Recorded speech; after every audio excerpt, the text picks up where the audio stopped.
드루킹과의 밤샘 대질신문까지 마치고 귀가한 김경수 지사가 이번에는 특검이 공정한 답을 내놓을 차례라는 메시지를 내놨습니다. 어떤 의미가 담긴 걸까요? 직접 만나 진실 공방을 벌였지만 결국 평행선을 달리는 두 사람의 진술에서 특검이 어떻게 신빙성을 가려낼 수 있을지 주목됩니다. 경희대 김병민 교수, 현근택 더불어민주당 부대변인 두 분 모셨습니다. 안녕하십니까? 예, 안녕하세요. 오셨습니까? 자, 일단 어제 조사를 오늘 새벽이죠. 조사를 마친 김 지사 이번에 어떤 이야기를 했는지 자세하게 한번 들어보시고 이야기 나눠보도록 하겠습니다. 밤늦게까지 고생이 많습니다. 저는 특검이 원하는 만큼 원하는 모든 방법으로 조사에 협조하고 충실하게 소명했습니다. 이제는 특검이 어떤 정치적 고려도 없이 오직 진실에 입각해서 합리적이고 공정한 답을 내놓을 차례라고 생각합니다.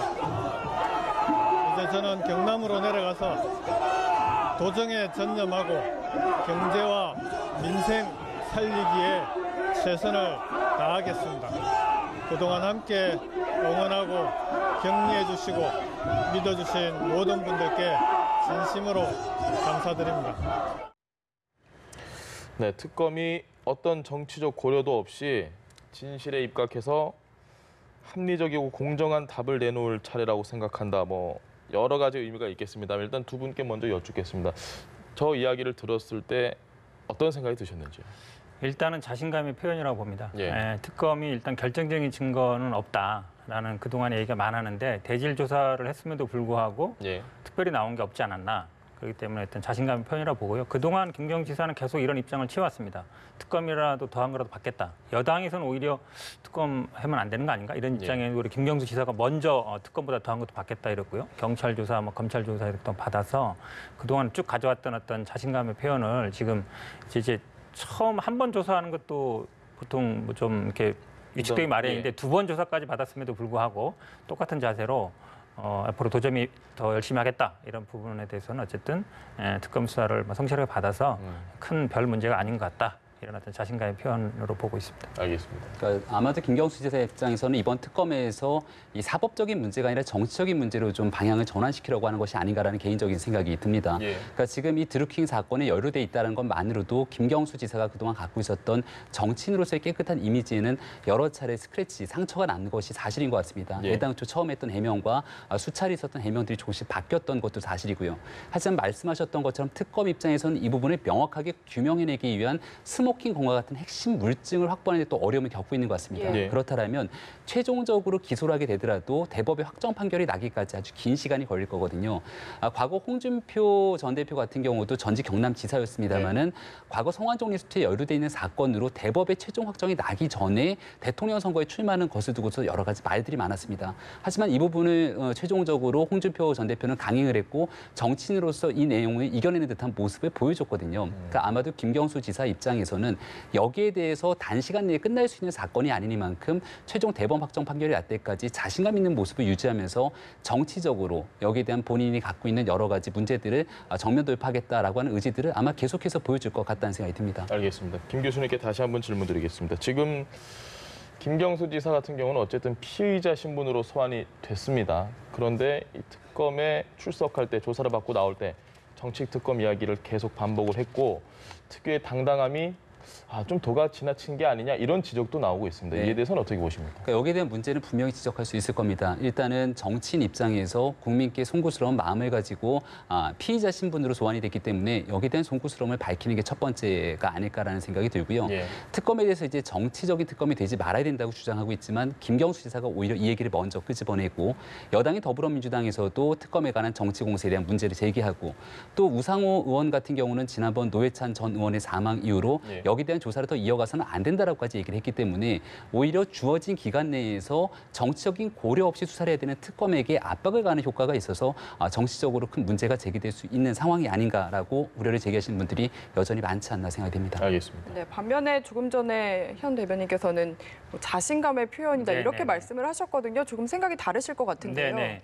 기본적으로 이 특검의 시작을 좀 살펴볼 필요가 있습니다. 예. 이 특검의 근거라는 게 결국 드루킹 측의 진술이거든요. 그 그 옥중 편지가 나오고 이러면서 물론 이제 그 전후에 드루킹이 어떤 뭐 돈을 받았다든지 이런 얘기를 나오면서 사실은 야당에서 끊임없이 이제 특검을 주장했고 결국은 어찌 보면 이제 여야 어떤 상생 목적으로 이제 특검을 받아들인 건데요. 애초에 과연 이게 특검할 사안인가 그에 대해서 기본적인 의문이 있습니다. 그리고 저는 또 한 가지 의문이요. 우리 피의자가 수사기관에 갈 때 반드시 벌벌 떨면서 가야 되는가. 당당한 모습 가능한 거거든요. 왜냐하면 이게 특검 자체가 어찌 보면 정치적으로 시작된 겁니다. 일반적인 수사가 아니거든요. 그러니까 특검 자체가 뭐 정치적이 말아야 된다는 얘기는 어찌 보면 약간 이율 배반적이에요. 특검 예. 자체의 시작이 정치적으로 이미 시작된 겁니다. 그래서 어쨌든 정치적인 공방이 흐를 수밖에 없고요. 그렇기 때문에 더더욱 더 우리가 수사 그리고 어떤 정치적인 목적에서 하는 수사에 대해서는 그 자신감의 표현 그리고 우리가 수사기관에 가면서 괜히 우리가 뭐 피의자 입장이라고 해서 예. 뭐 굉장히 뭐 벌벌 떨거나 쫄거나 아니면 뭐 특검이 하는 얘기에 대해서 아무런 반박을 못하거나 그럴 필요는 없다고 봐요. 어쨌든 당당하게 수사를 임하겠다고 했기 때문에 처음에 자세를 그대로 쭉 유지하는 거라고 보고 있습니다. 이런 질문은 어떻게 보십니까?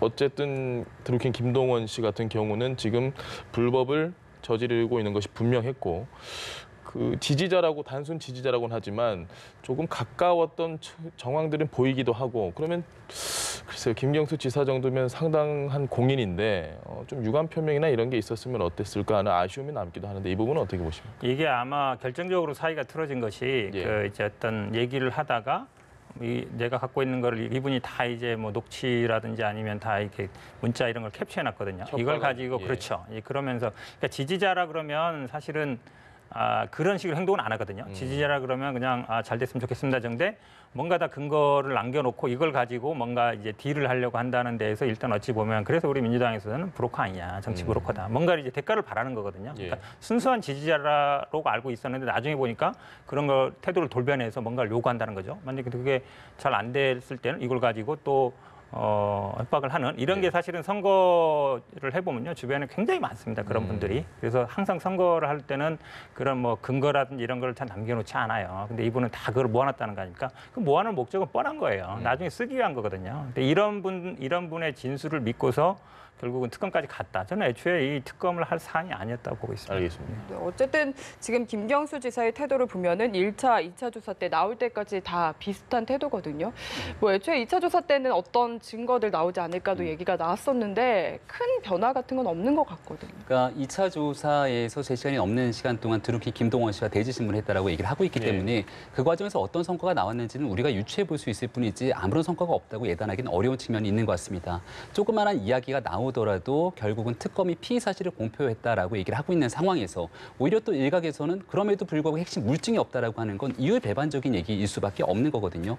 특검이 최종적인 수사기간 마무리까지 어떤 방식으로 수사를 하게 되고 기소 여부 그리고 추후 재판이 있는 과정까지는 우리가 특검의 수사 결과를 좀 지켜볼 필요가 있다라는 말씀을 드릴 수밖에 없는 거고요.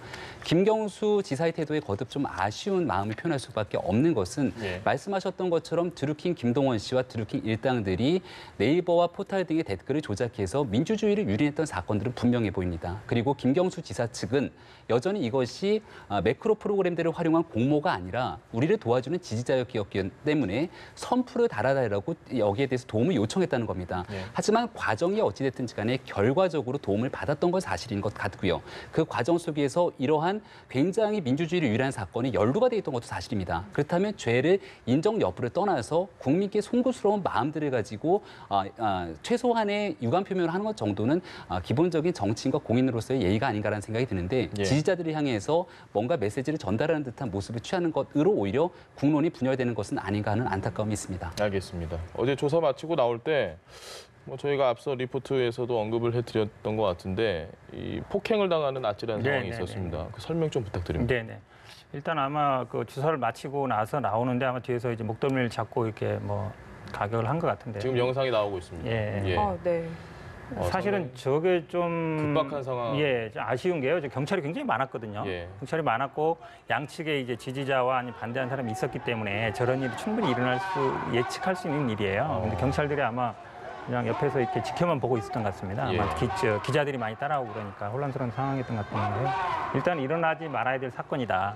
정치인을 위해서 물리적인 폭력을 행사하는 건 안 되거든요. 그래서 일단 일어나지 않는 사건인데요. 아마 이게 저게 폭행죄이기 때문에 결국은 뭐 상해를 입었으면 뭐 진단서를 낸다 그러면 이게 반의사 불벌죄가 아닌데 폭행은 처벌 의사가 중요합니다. 김경수 지사가 아마 뭐 처벌 의사는 제가 보기엔 밝히지는 않을 걸로 봐서요. 아마 좀 그렇긴 하지만 아마 있어서는 안 되는 일이다 이렇게 보고요. 지금 아마 계속 두 분이 이제 유감 표명 말씀하시는데 이게 네. 법적으로 수사기관이 가거나 법적으로 안 갈 경우에는 할 수 있어요. 충분히 정치적인 사건이 끝났을 땐 당연히 제 불찰입니다 이렇게 얘기할 수 있는데 네.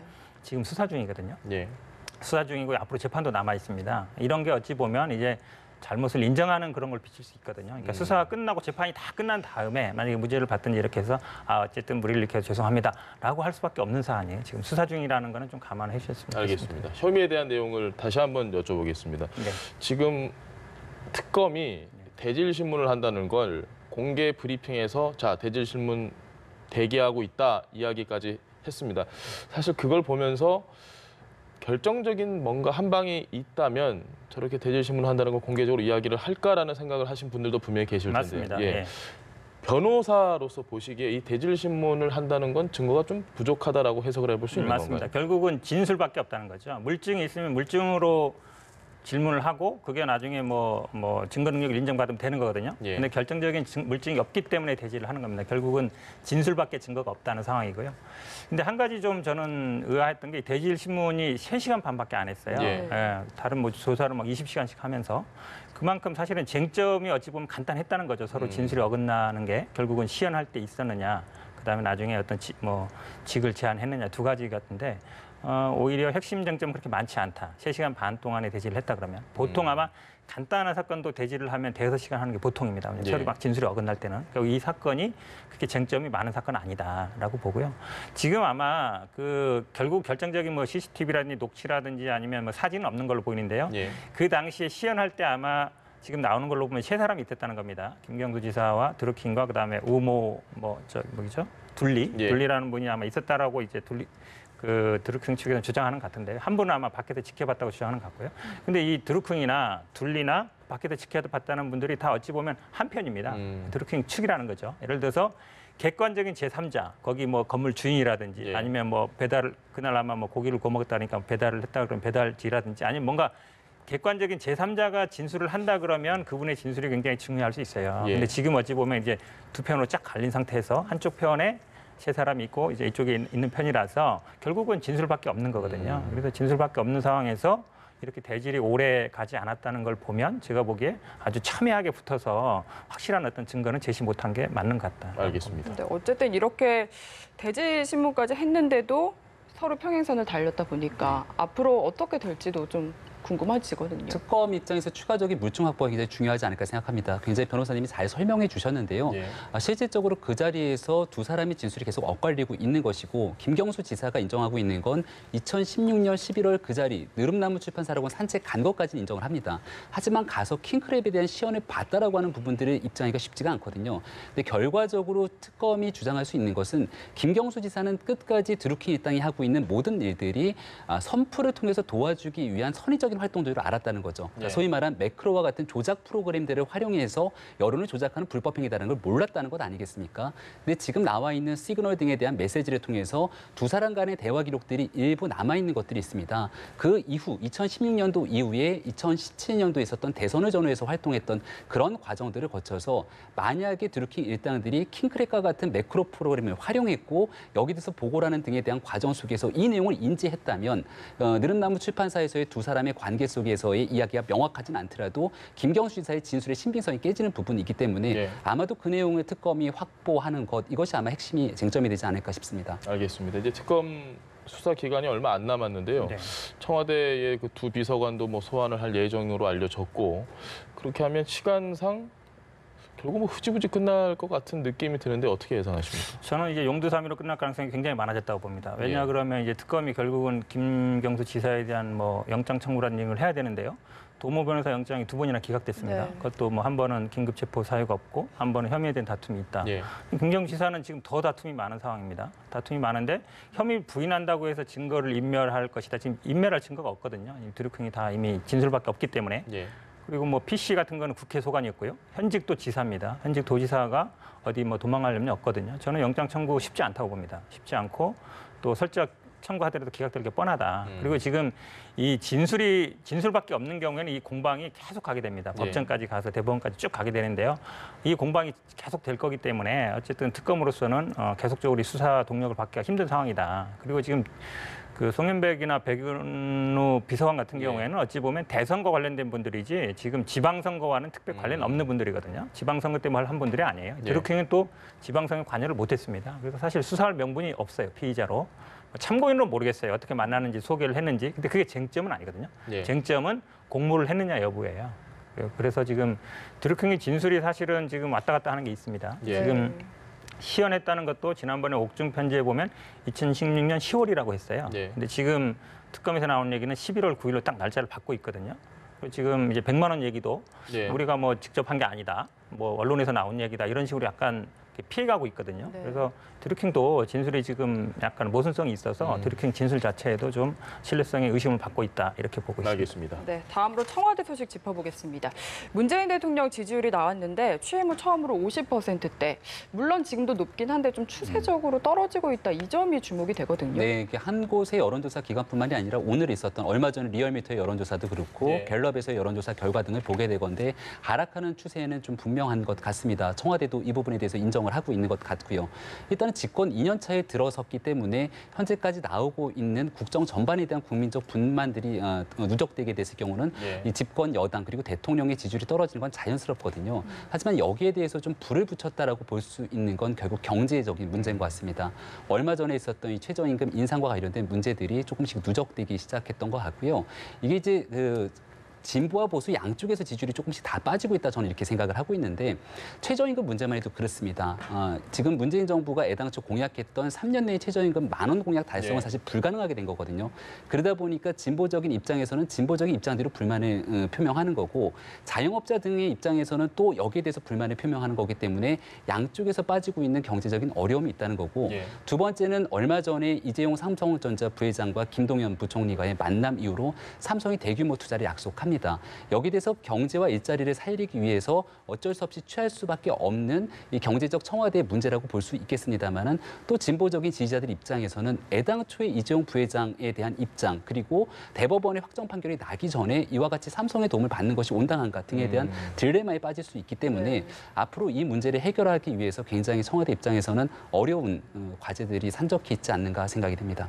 알겠습니다. 뭐 딜레마라는 표현이 사실 좀 네네. 적합하지 않나라고 생각이 되는데 네. 여당에서는 어떻게 보겠습니까? 일단 최근에 안 좋은 일이 굉장히 많았습니다. 네. 우리 무더위로 인한 이 전기요금 문제, 또 이제 BMW 차 문제도 있었고요. 네. 또 이제 자영업이 굉장히 어렵다는 얘기도 있습니다. 또 한 가지 좀 기름을 부은 게요.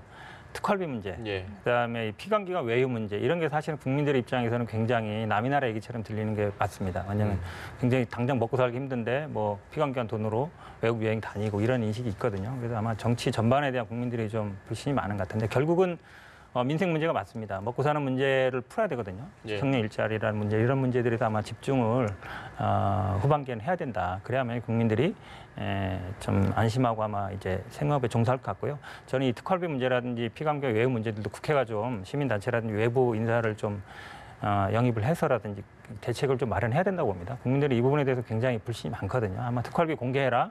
아니면 피감기관 외유 문제에 대해서 어떤 징계를 해라 이런 부분 아마 국민들이 아마 굉장히 많은 분들이 찬성할 걸로 봅니다. 예. 이런 문제들을 정치인들이 그냥 자기 밥그릇 챙기기가 아니라 좀 어느 정도 해결해야 된다. 그럴 때가 됐다고 봅니다. 이제는. 제발 좀 해결했으면 네, 좋겠습니다. 네, 어쨌든 경제가 제일 지금 문제다라고 두 분이 다 진단을 해주셨는데 이런 가운데 이 청와대 인사가 대통령 말을 잘 안 듣는다 이런 이야기를 박원석 전 정의당 의원이 SNS에 올렸거든요. 그 내용을 우선 좀 소개해드리겠습니다.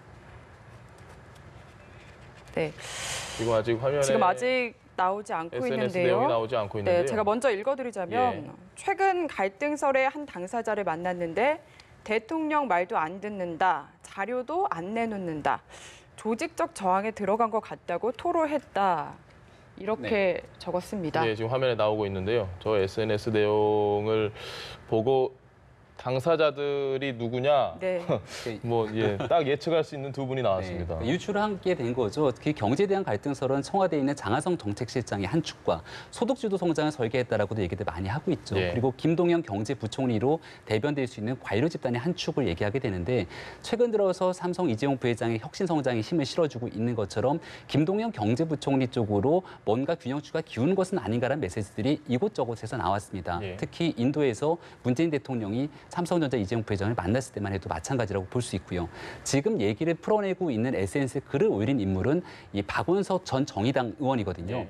그러니까 지금 정의당 입장에서는 애당초에 촛불혁명을 통해서 집권하게 됐을 때 우리 모두가 문재인 정부에 힘을 실어줬던 건 과거의 적폐를 청산하고 보다 적극적인 진보 정책들을 구현하기 위함이 아니냐. 네. 소득주도 성장에 대해서 더 힘을 실어야 된다. 최저임금 1만 원 달성 3년 내에 해야 된다라는 강한 목소리를 제기하고 있는데 정권을 창출하고 나서 실질적인 국정 전반을 구현하다 보면은 한쪽의 입장을 대변하면서 가기는 어려운 측면들이 있는 거거든요. 네. 그 과정의 문제를 인식하다 보니까 자연스럽게 문제를 가장 쉽게 해결할 수 있는 역할 속에서 관료 집단의 힘을 빌릴 수밖에 없는 상황이 온 것 같습니다. 그러니까 박원석 정의당 의원 같은 경우는 지금 청와대에서는 부인하고 있지만 그럼에도 내가 왜 이런 글을 올렸는지 잘 생각해봐라고 얘기를 하는 거거든요. 분명하게 메시지를 전달하고 있는 건데 여기에 대해서 제가 아까 딜레마라고 표현드렸던 이유는 청와대와 정부 입장에서는 한쪽의 편을 들기가 어려운 측면이 있을 겁니다. 예. 그렇기 때문에 더더군다나 정의당은 분명한 자기들의 메시지를 던질 것이고 그게 정의당의 지지율이 오르면서 민주당의 지지율이 빠지게 되는 단초를 제공한 것은 아닌가 이런 분석도 됩니다. 어떤 메시지라고 간략하게 표현할 수 있을까요? 지금 청와대가 갈피를 못 잡는 것처럼 보이고 있는 측면 속에서 분명하게 애당초에 지지자들에게 약속했던 그 공약대로 가라라고 하는 약속 메시지를 지켜라라고 라는 분명하게 그 얘기하는 메시지. 거. 소득 혁신 성장과 어정쩡한 메시지로 가는 것이 아니라 소득주도 성장을 통해서 최저임금에 대한 공약이라든지 애당초 얘기했던 지금 은산분리에 대한 인터넷 전문은행에 대한 완화 얘기가 나오고 있는데 그것도 안 된다. 그런 것들은 공약에 대한 애초의 기대와는 다른 거기 때문에 장하성 실장을 중심으로 이야기를 분명히 풀어내라 이런 메시지를 아마 전달하고 싶었던 것이 아닌가 싶습니다. 알겠습니다. 어쨌든 정책의 좀 속도 방향이 네네. 약간 틀어진 건 맞는 것 같거든요. 이런 상황에서 양쪽 보수 진보 양쪽에 뭔가 지지를 다 잃는 건 아닌가 이런 점을 좀 지적해 주신 것 같아요. 아마 박원석 전 의원이 이제 참여연대라는 어떤 공통 분모가 있습니다. 장하성 예. 실장하고. 하지만 또 이제 정치인이거든요. 정의당 소속했단 말이에요. 그런 데서 아마 지금 정확히 보신 것 같고요. 어쨌든 자기의 어떤 의사를 분명히 표현한 거라고 봅니다. 근데 저는 이렇게 보고 싶어요. 이 소득주도 성장이라는 건 결국은 가계의 소득을 늘리는 거거든요. 가처분 소득을 늘리는 거예요. 물론 최저임금을 인상해서 늘리는 방법도 있지만 어찌 보면 지금 이제 소득주도 성장과 혁신 성장이 어찌 보면 모순되는 것처럼 이렇게 가고 있잖아요. 두 분이 대치되는 것처럼. 예. 저는 꼭 그렇지 않다고 봅니다. 그러니까 가계 소득을 늘리는 방법도 있지만 결국은 기업을 혁신해서 일자리를 계속 만드는 것도 굉장히 중요하거든요. 우리나라가 어쨌든 새로운 어떤 경제 패러다임을 만들어야 되는데 그걸 못하고 있습니다, 지금. 그래서 어쨌든 그런 부분과 그러니까 새로운 어떤 기업을 만들어서 혁신을 하는 것과 예. 어떤 소득을 늘리는 게 꼭 배치되는 건 아니다. 저는 그렇게 보고 싶고요. 지난번에 지금 계속 청와대발 기사라든지 이런 데 약간 언론에서 보도하는 것 중에 지금 예. 지난번에 이제 송영무 장관 거취와 관련해서도 굉장히 바로 이렇게 어떻게 될 것처럼 이렇게 얘기했는데 결국 그렇지 않았거든요. 예.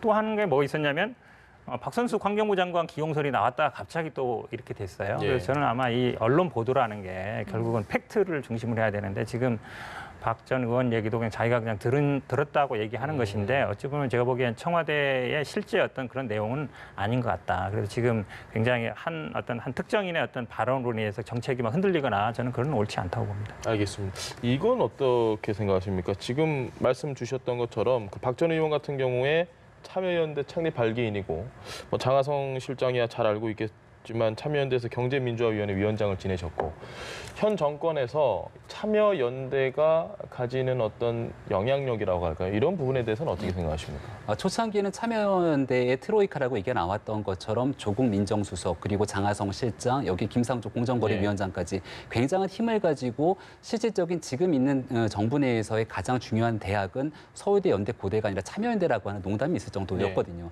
하지만 그와 같이 많은 힘을 실어주고 나면은 거기에 여기에 대해서 국민적 지지와 함께 성과가 나와야 되는데 지금 문재인 정부에 대해서 기대했던 국민들 중에서 많은 사람들이 등을 돌리게 됐던 결정적인 배경이 경제 문제라는 얘기들이 많이 나옵니다. 이 정권이 유한하고 굉장히 오랜 기간을 가져갈 수 있겠다라면은 충분한 시간을 가지고 소득중도 선언에 대한 실험을 해볼 수 있겠으나 예. 정권이 가지고 있는 기간이 5년이고 그 5년 내에 특히 내후년도 2020년도에는 총선을 앞두고 있는 상황이기 때문에 아주 빠른 기간 내에 약속했던 일자리와 경제 문제에 대한 성과를 내야 된다는 조급함들이 있을 거거든요.